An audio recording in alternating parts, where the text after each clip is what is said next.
नमस्कार, मी फराह खान. तुम्ही पाहताय लोकशाही मराठी. सुसाईड प्रिव्हेन्शन डे निमित्त आपल्यासोबत आहेत मानसोपचार तज्ज्ञ डॉक्टर अविनाश भोंडवे. त्यांच्याकडून आपल्या मनातील प्रश्नांची उत्तरं घेणार आहोत आणि त्याचबरोबर लोकांना आपल्याला या आत्महत्येपासून कसं परावृत्त करता येईल आणि आत्महत्येचे विचार मुळात आपल्या मनामध्ये येऊच नये, यासाठी नेमकं काय केलं पाहिजे हे जाणून घेणार आहोत.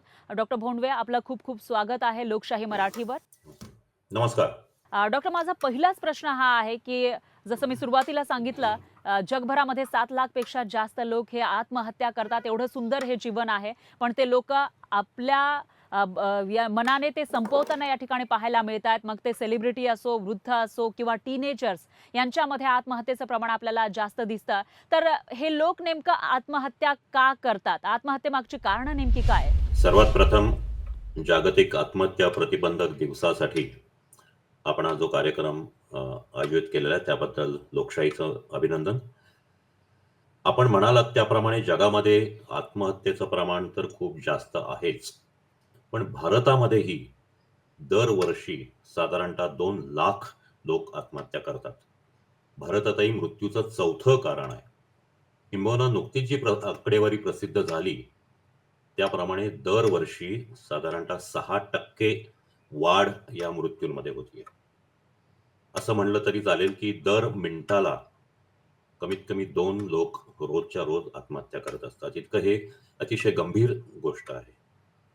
आता हे जे प्रमाण वाढत चाललंय, याची आपण जर कारणं पाहिली, हं, तर अ, आपल्याकडं जे काही त्याचे एनालिसिस केलेलं आहे, त्याप्रमाणे कौटुंबिक वादविवाद हे सर्वात महत्त्वाचं कारण आहे. कौटुंबिक समस्या, त्यानंतर आजारपण, दीर्घकाळची आजारपणं, नशिल्या औषधांची सवय, ड्रग अब्यूज, हं, हं, मद्यपान, हं, हं, लग्नासंबंधीच्या समस्या,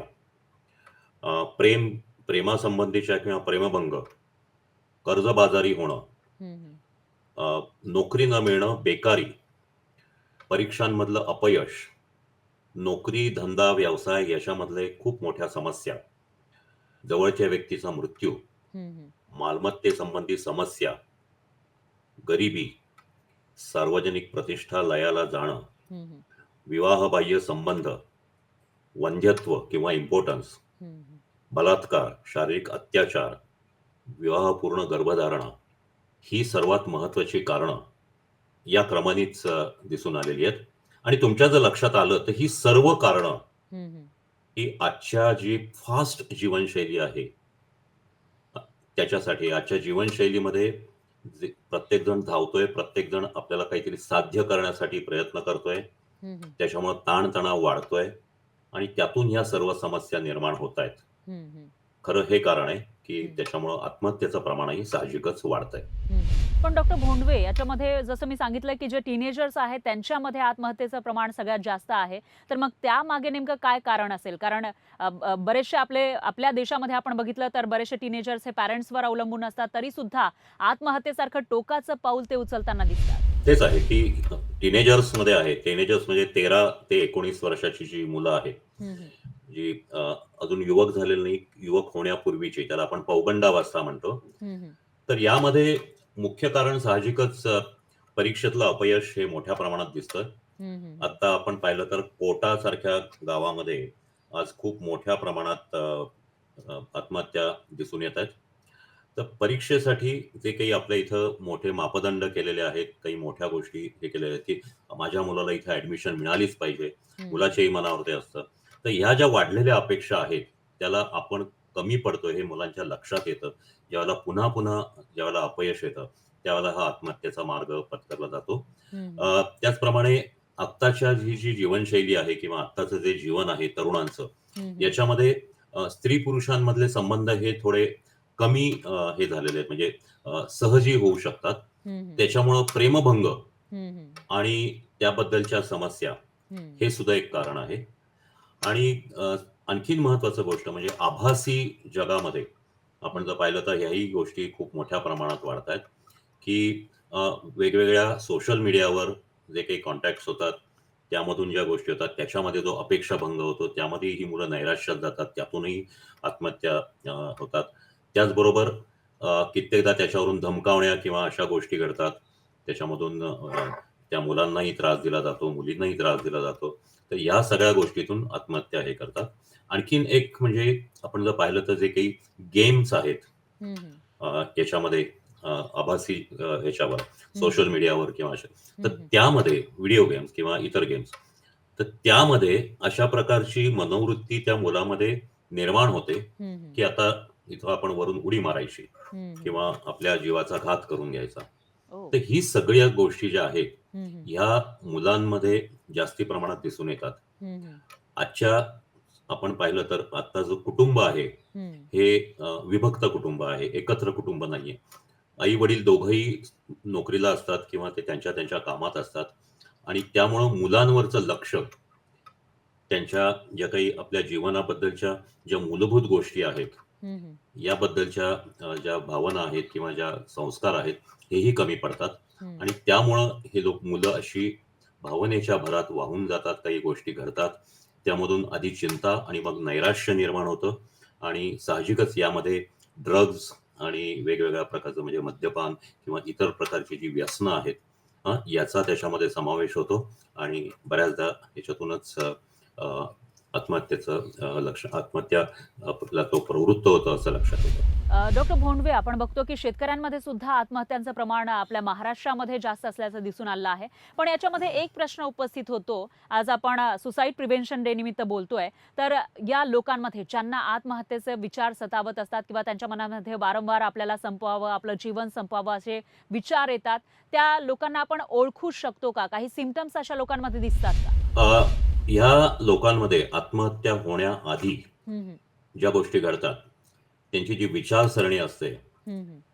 ती जर आपण संपर्कात असतो तर नक्की लक्षात येतं हं, हं. किंवा त्यांच्या संपर्कात जे असतात त्यांच्याही लक्षात येतं. हं. हे लोक वारंवार त्यांच्या लिहिण्यामध्ये, बोलण्यामध्ये आपण आता जीवन संपवतोय, हं, याला हं. काही अर्थ नाहीये, अशा पद्धतीचं त्यांचं वक्तव्य किंवा लिखाण असतं. ते अनेकदा ते बोलून दाखवतात. हं. माझ्या जीवनाला काहीच अर्थ नाही, हं. अशा पद्धतीने ते बोलत असतात आणि बऱ्याचदा, की आता हे जे मी करतोय ह्याला काही अर्थ नाही. हां, हं, किंवा हं. मी ह्याच्यातून आता बाहेर पडणार आहे. हे सर्व मला आता असह्य होतंय. हं. अशा गोष्टी करतात. त्यानंतर ते लोक वेगवेगळ्या प्रकारच्या व्यसनांच्या, विशेषतः मद्यपान किंवा ड्रग्ज यांच्या नादी लागतात आणि ते त्यांचं वाढतं.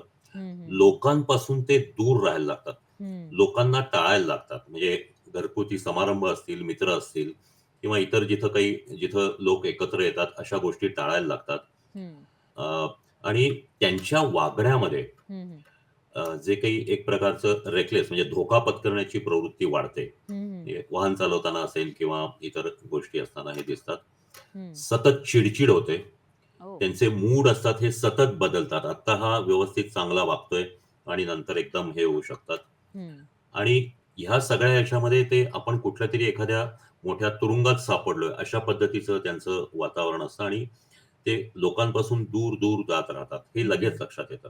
हं. आणखीन दुसरं आता अगदी थोडंसं डिटेल लक्षात घेतलं आपण, हं, हं. तर आत्महत्येची तयारी करण्यासाठी हे लोक काही गोष्टी जमा करतात. म्हणजे ओह! कधी हत्यारं असतील, हं, हं. दोरी असतील एखादी किंवा इतर विष असेल, ह्या गोष्टी त्या येतात. तर ह्या ते एकत्र करायला लागतात.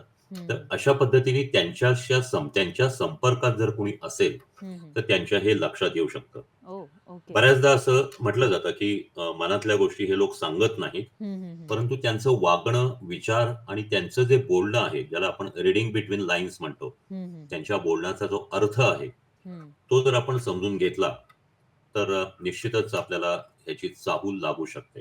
हं, हं. अशी काही वॉर्निंग साइन्स सुद्धा आहेत, बरं का, की त्याच्यामध्ये दिसली, तर आपल्याला निश्चितच ह्या गोष्टी लक्षात येतात. म्हणजे एकटं-एकटं राहणं, दूर-दूर राहणं, लोकांना टाळणं, हं, हं, चिड हं. करणं, ह्या गोष्टीवर जर आपण लक्ष ठेवलं, तर अच्छा. एखादी व्यक्ती आता ही आत्महत्या करते हं, हं. किंवा करू शकेल असं वाटतं.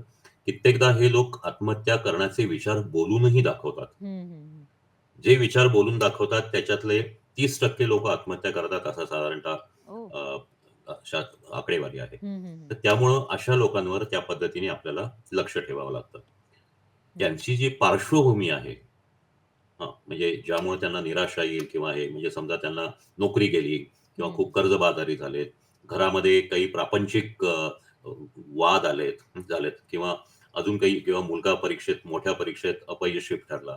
ह्या गोष्टी जर आपण पाहिल्या तर त्या आपण निश्चित ओळखू शकतो, की ही व्यक्ती ह्या गोष्टी घडल्यामुळं असं वागतीये. हं, हं. त्यामुळं हे सुसाईड करण्याची शक्यता आहे, असा आपल्याला अंदाज बांधता येतो. डॉक्टर, आता तुम्ही सिम्प्टम्स सांगितलेली आहेत. जर समजा हे सिम्प्टम्स आपल्याला आपल्या जवळच्या एखाद्या व्यक्तीमध्ये दिसत असतील, तर आपण त्याला आत्महत्या करण्यापासून रोखू शकतो का? परावृत्त करू शकतो का? किंवा कसं करू शकतो? निश्चितच. म्हणजे आपल्याला अशी शंका आली, हं, हं. की आपली जवळची एखादी प्रिय व्यक्ती, कुटुंबातली व्यक्ती तो निराशेच्या गर्तेत चाललाय. हं, हं, हे हं. पहिल्यांदा आपल्याला लक्षात येतं. त्याचं एखादं अपयश किंवा हं. त्याच्या आयुष्यात घडलेली मोठी घटना, आघात, ट्रॉमा ज्याला म्हणता येईल. हं, हं. तर अशा गोष्टी त्याच्या आयुष्यात घडल्यात, तर तो हे करू शकतो असं आपल्या लक्षात येतं. हं. त्यामुळं अशा व्यक्तीनी त्याच्या सतत संपर्कात राहिलं पाहिजे. हं. म्हणजे त्याला भेटलं पाहिजे. त्याच्याबद्दल अगदी त्यांनी त्याचं समुपदेशन वगैरे करायचं नाही, पण त्याच्याशी आत्मीयतेने बोलायचं. त्याचे काय प्रश्न आहेत ते समजावून घ्यायचं. हं, हं. आणि त्याच्या मनामध्ये हे आत्महत्या होत असताना मनामध्ये जी पराभूत वृत्ती असते, की माझं आता संपलं. हं. तर त्याच्यातून त्याला बाहेर काढण्याची, की तू चांगलं करतोयस, त्याचा आत्माभिमान थोडाफार आपल्याला सुखद करावा लागतो किंवा त्याला आपल्याला, की तू कसा चांगला आहेस, कसा यशस्वी होशील, अपयश असलं तरी हे त्याच्यातून तो कसं बाहेर येऊ शकतो, अशा पद्धतीचं आपण त्याला बोलू शकतो. हं, आणि हे हं. सतत संपर्कात पाहिजे. म्हणजे तुम्ही आज भेटलात, हं, हं. थोड्या वेळाने तुम्ही त्याला मेसेज करायचा किंवा एक दिवसभरात किंवा 2-3 वेळा मेसेज करायचा. हं, हं. त्या पद्धतीने हे लक्षात ठेवायचं. आणि तो ज्या काही वाईट गोष्टी करतोय किंवा रादर चुकीच्या गोष्टी करतोय त्यापासून त्याला दूर ठेवता येईल. म्हणजे मद्यपान किंवा इतर सवयी. आणि जर त्यांनीही मान्य केलं, की ह्या गोष्टी माझ्या मनात येतायत हं, हं. आणि जर शक्य असेल तर आपल्याला त्याला काउन्सिलिंगसाठी किंवा मानसोपचारासाठी सुद्धा पाठवता येतं. हं, हं. या सगळ्या गोष्टींचा आपण जर एकत्रित वापर केला, तर हं. अशा मुलांना निश्चितच आपल्याला आत्महत्येपासून वाचवता येतं. डॉक्टर भोंडवे, जसं तुम्ही सांगितलं, की काही लोकं सांगतात सुद्धा येऊन, की मला आत्महत्येचे विचार येतायत, मला आत्महत्या करावीशी वाटतीये. तर मग अशा वेळेला आपण नेमकं कसं डील केलं पाहिजे किंवा काय बोललं पाहिजे जेणेकरून त्यांचे ते विचार दुरावले जातील? त्यांच्यामध्ये बेसिकली ती हं, कारणं आपण समजावून घेतली, हं. तर त्याबद्दलच त्याला चर्चा केली पाहिजे. हां. आणि तो निराश झालेला असतो. हं, सतत अपयश असेल किंवा म्हणजे नोकरी मिळत नाही, परीक्षेत नापास होतोय किंवा घरचे लोक त्रास देत आहेत किंवा हं. कित्येकदा नवरा-बायकोमध्ये सतत भांडणं होतात. तर याबद्दलचा जो थोडासा अ, सामायिक दृष्टिकोन आहे, की जो समंजस दृष्टिकोन आहे, अशा पद्धतीने त्याला बोलणं करावं लागतं. हं, हं. आणि त्याला काही गोष्टी समजावून सांगाव्या लागतात किंवा त्याच्याकडे त्या काढून त्याप्रमाणे त्याच्यावर काही सोल्युशन्स निघतायत का? हं, हं. याबद्दल आपल्याला चर्चा करावी लागते. आणि दुसरं एक महत्त्वाची गोष्ट अशी आहे, की त्यांनी आत्महत्येचा करण्याचा याआधी जर प्रयत्न केला असेल, हं, तर हं. जास्ती बारकाव्याने किंवा इतर गोष्टी आपल्याला कराव्या लागतात. ओके. डॉक्टर, माझा पुढचा प्रश्न हाच आहे. बरेचसे लोकं, आपण जर आकडेवारी बघितली WHOची, तर जगभरामध्ये मी जसं सांगितलं, की 7 लाखांपेक्षा जास्त लोकं आत्महत्या करतात. मात्र त्याच्याही पेक्षा मोठा आकडा आहे आत्महत्या करण्याचा प्रयत्न करणाऱ्यांचा. तर ज्यांनी आत्महत्येचा प्रयत्न केलेला आहे, पण त्याच्यामध्ये ते सक्सेसफुल झालेले नाहीयेत, ते वाचलेत. अशा लोकांसोबत कसं डील करावं किंवा त्यांचे जे कुटुंबीय आहेत, मित्र आहेत, यांनी कसं वागावं त्या व्यक्तीसोबत? आता हे तुम्ही जर सांगितलं ज्यांनी हं. आत्महत्येचा प्रयत्न केला आहे, हं, हं, हं. हं, हं. अशा याच्यावर एक मोठा स्टडी म्हणजे खूप हां, स्टडीज जगामध्ये झालेले आहेत. हां. अशातल्या एकूण 90 प्रकारच्या संशोधनाचा एक मोठा स्टडी केला गेला. हं, हं. त्यामध्ये असं लक्षात आलं, की जे आत्महत्येचा प्रयत्न करतात एकदा आणि त्यातून वाचतात, त्यानंतरच्या परत हं, त्यांनी जर प्रयत्न केला, तर त्यातले 7% लोकं हे मृत्यू पावतात. म्हणजे 7% लोकांची आत्महत्या पुन्हा करताना यशस्वी होते. हं, 23% लोकांची आत्महत्या ही यशस्वी होत नाही. म्हणजे हं. ते वाचतात दुसऱ्यांदा.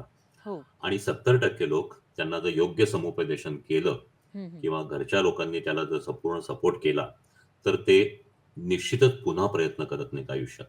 हं, तर हं. याचा अर्थ हाच, की त्याची मनस्थिती नीट राहण्यासाठी हं, त्याच्या बरोबरच्या लोकांनी, त्याच्या घरच्यांनी कसं वागलं पाहिजे, हे आपण लक्षात घ्यायला पाहिजे. हं, हं. तुम्ही एक सिच्युएशन लक्षात घ्या, की एक आत्महत्या झाली आहे. हं, हं. त्याच्यावर लोकांच्या प्रतिक्रिया कशा असतात? तर रागाच्या, की हां. तो हे करूच कसं शकला? हं? हं, किंवा अगदी जवळची व्यक्ती असेल, तर ते म्हणजे आई-वडील असेल, तर की नाही आपण हे आता अतिशय गुप्त ठेवलं पाहिजे. हं. कधी-कधी घरातली नवरा-बायको असतील किंवा हे असतील, एकाने प्रयत्न केला, तर दुसऱ्याला असं वाटतं, की तो माझ्यावर त्याचं प्रेम नाहीये का? हं, किंवा हं, माझी काही चूक झाली म्हणून हे घडलं का? हं, एक मनामध्ये भीती असते, की हा पुन्हा करेल का? हं, कधी-कधी घरातले इतर लोक म्हणजे अगदी आई-वडील सुद्धा, की त्यांनी ते पुन्हा करू नये म्हणून त्याला कुठेतरी बाजूला काढतात. हं, आणि अनेक घरामध्ये ह्या गोष्टीकडे फारसं लक्षही दिलं जात नाही, की अतिशय कमी लक्ष दिलं जातं. हं, आणि काही-काही वेळेला म्हणजे विशेषतः मित्रांमध्ये किंवा इतर यांच्यामध्ये हे असं दिसून येतं, हं, की ह्या ह्याच्यामध्ये की हा काही माझा प्रश्न नाहीये म्हणून ती बायको सोडून निघून जाते. हं, तर ह्या सगळ्या गोष्टी टाळायला पाहिजेत. हं, याच्यामध्ये त्याच्या जवळच्या व्यक्तीने जे आहे ना, हं, हं. की त्यांना ते समजून म्हणजे सांगितलं एकूणच पाहिजे. एक लक्षात भावनिक घ्या. आधाराची गरज हं, असे हां, असं म्हणता येईल. हां, हां, हां. यामध्ये एक महत्त्वाची गोष्ट लक्षात घ्या, हं, की बऱ्याचदा असं हे होतं, की घरच्या लोकांना असं वाटतं, की आपण त्याबद्दल बोललो, हं, हं, त्या आत्महत्या केलीस का केलीस, तर तो पुन्हा करेल. तर तसं नसतं. हं, त्याच्याशी त्याच्या आत्महत्येबद्दल बोलायला हवं. हं, उलट घरच्या लोकांनी असं सांगायला पाहिजे, की तुला हे सगळं तुझ्या बाबतीत हे सगळं घडलं. हं, हं, किंवा मित्रांनी सुद्धा, की आय एम व्हेरी सॉरी किंवा मला खूप वाईट वाटतंय त्याचं आणि मला खूप बरं वाटतंय, की तू त्याच्यातून वाचलास आणि हे चांगलं आहे. अशा पद्धतीने त्याला थोडा कॉन्फिडन्स भरायला लागतो हं, हं, हं, आणि आम्ही तुझ्यासाठी इथं आहोत, हं, ही एक शाश्वती त्याला द्यावी लागते, की लक्षात ठेव, की तुला काही त्रास वाटला, तर तू आम्हाला आम्हाला बोलव, आम्हाला सांग, जे काही मनात असेल ते सांगत जा.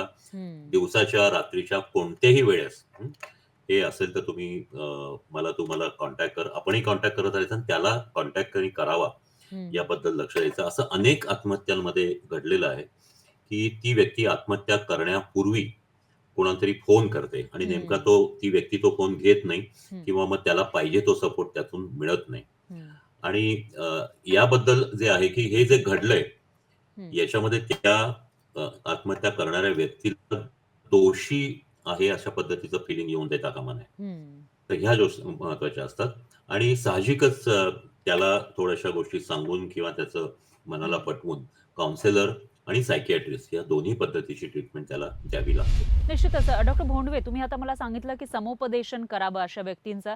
मात्र जी फॅमिली असेल किंवा फ्रेंड्स असेल, त्यांना माहिती नसतं, की समुपदेशन कसं करावं, कोणाकडे जावं आणि अशामध्ये एक प्रश्न पडतो, एक प्रश्न मला पडलाय, सायकियाट्रिस्ट आणि सायकॉलॉजिस्ट याच्यामध्ये नेमका काय फरक आहे आणि ज्यांच्या मनामध्ये असे विचार येतायत, त्यांनी नेमकं कोणाकडे जावं? त्याच्या आधी मी असं सांगेन, की हं, आपल्याकडं हं, एखाद्या व्यक्तीला सायकियाट्रिस्टकडं किंवा सायकॉलॉजिस्टकडं नेणं, हं. याच्याबद्दल एक प्रचंड स्टिग्मा आहे, हो, बरोबर आहे. की सायकॉलॉजिस्ट किंवा सायकियाट्रिस्ट म्हणजे वेड्यांचा डॉक्टर. हं, तर तसं नसतं. आता साहजिकच सायकियाट्रिस्ट आणि सायकॉलॉजिस्ट हे 2 मुख्य प्रकार आहेत. हं, हं, सायकियाट्रिस्ट जो असतो हा एम-बी-बी-एस झाल्यावर एम-डी सायकियाट्री केलेला पोस्ट ग्रॅज्युएट हं, डॉक्टर असतो. हं, आणि तो जे काही त्याच्या मेंटल हेल्थ किंवा जे मानसिक आरोग्य आहे त्याची पूर्ण चाचण्या करू शकतो हं, आणि त्याला वेगवेगळ्या प्रकारच्या थेरपीज हं, आणि औषधं लिहून देऊ शकतो.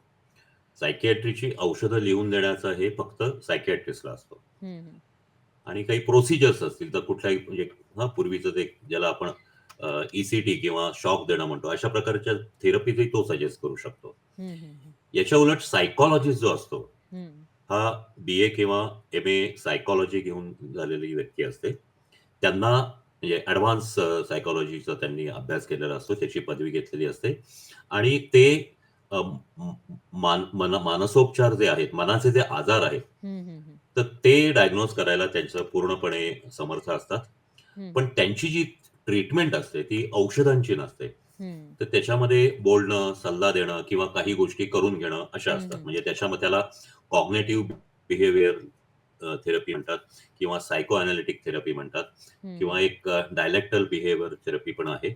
अशा हं, प्रकारे ज्या प्रत्यक्षातल्या म्हणजे कुठलंही औषध इंजेक्शन न वापरता बोलणं, संवादातून किंवा या पद्धतीतून त्यांना त्यांची ट्रीटमेंट करत असतात.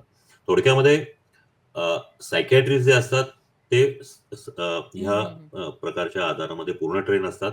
ते मेडिसिन्स म्हणजे औषधही देतात आणि ह्या ज्या काही हं, हं, हं, प्रोसिजर किंवा संभाषण हे हं, असतं हं, तेही करतात. हं, हं, पण सायकॉलॉजिस्ट जे आहेत हे फक्त हं, संभाषण आणि इतर ज्या काही गोष्टी आहेत, वागण्यातून किंवा त्यांना सुचवण्यातून, इतर यांना सल्ला देणे या पद्धतीनंच हे करत असतात. डॉक्टर भोंडवे, तुम्ही एवढ्या सगळ्या लोकांना सल्ला देत असता, तुम्ही अवेअरनेस पसरवत असता आणि त्याचबरोबर तुमच्याकडे असे बरेचसे केसेस सुद्धा आल्या असतील. तर त्याच्यामधली एखादी अशी केस आठवतीये का ज्याच्यामध्ये त्या व्यक्तीला सुसाईड करायचं होतं किंवा प्रयत्न केलेला होता आणि त्यानंतर तुम्ही बोललात आणि त्यांचा तो विचार दूर झाला, त्यांना रोखण्यात आलं सुसाईडपासून? खरं ही इतकी सोपी गोष्ट नाहीये. हं, हं, हं. आत्महत्या किंवा असे विचार आलेला किंवा हं, हं, हं. डिप्रेशनमध्ये गेलेली व्यक्ती जी असते, हं. ती अशी चटकन म्हणजे डोकेदुखीची गोळी घेतली, डोकं थांबलं. हं. इतक्या सहजी तो व्यक्ती बरा होत नाही. हां. एखादी व्यक्ती जर डिप्रेशनमध्ये जर गेली हं, असेल, हं, हं. तर आधी त्याचं ते सर्व हिस्ट्री आपल्याला घ्यावी लागते. हो. त्याला सायकोथेरपी तर द्यावीच लागते, की हे हं. का घडलं हे सगळं शोधून डिप्रेशनबद्दल. हं, हं. त्याचप्रमाणे काही विशिष्ट औषधं असतात.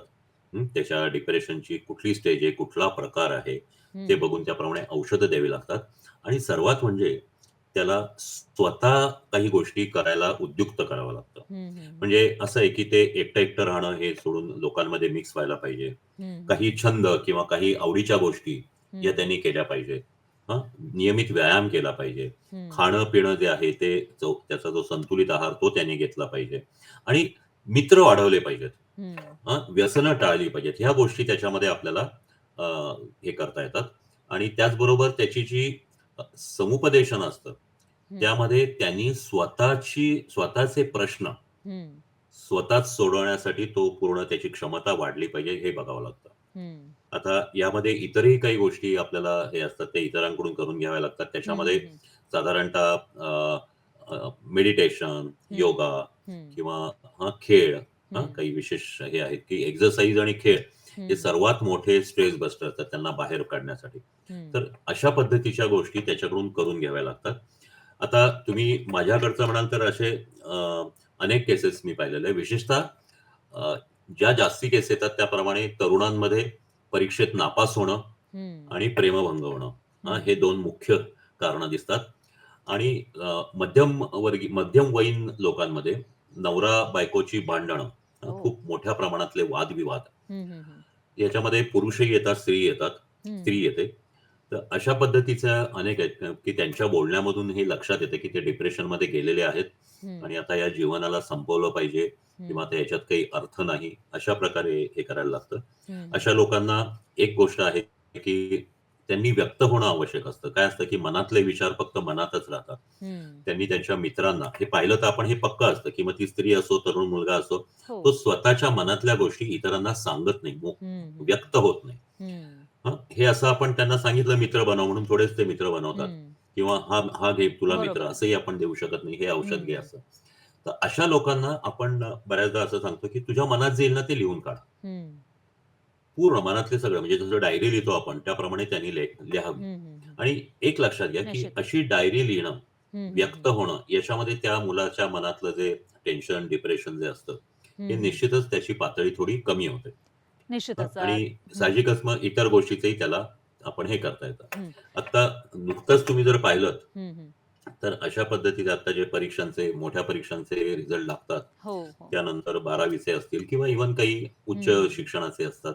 मेडिकलची नीट असते, हे असते. अशा ह्याच्यामध्ये जी मुलं मागं पडतात, हं, हं, हं. त्यांच्या मनात हे असेच विचार येतात. तर त्यांना हे समजावून सांगावं लागतं हं. आणि या काही गोष्टी सांगाव्या लागतात आणि हे सतत करावं लागतं आणि हे हं, हं, हं. एका बाजूनी डॉक्टर, एका बाजूनी समुपदेशक हां, आणि हां, हां. मुख्य घरचे लोक, हं, हं. मित्र हे निश्चितच, जर त्याच्या निश्चितच. जवळ असतील ना, तर तो हं. निश्चित बाहेर पडतो. असे अनेक उदाहरणं आहेत. ज्या व्यक्ती आत्महत्येसारखं टोकाचं पाऊल उचलणार आहेत, त्यांना कसं ओळखायचं आणि त्याचबरोबर त्यांना रोखता कसं येईल याविषयी खूप चांगलं मार्गदर्शन तुम्ही केलेलं आहे. त्यामुळे मला वाटतं, की आपले जे प्रेक्षक आता आपल्याला बघतायत, त्यांना निश्चितच एक चांगलं आणि फुलप्रूफ असं मार्गदर्शन मिळालं असेल. तुमचे खूप खूप धन्यवाद. तुम्ही लोकशाही मराठीसोबत हा विषय डिस्कस केला त्याबद्दल. धन्यवाद. आणि यासोबतच या विशेष कार्यक्रमात, या विशेष मुलाखतीमध्ये वेळ झाली इथेच थांबण्याची. तुम्ही पाहत रहा लोकशाही मराठी.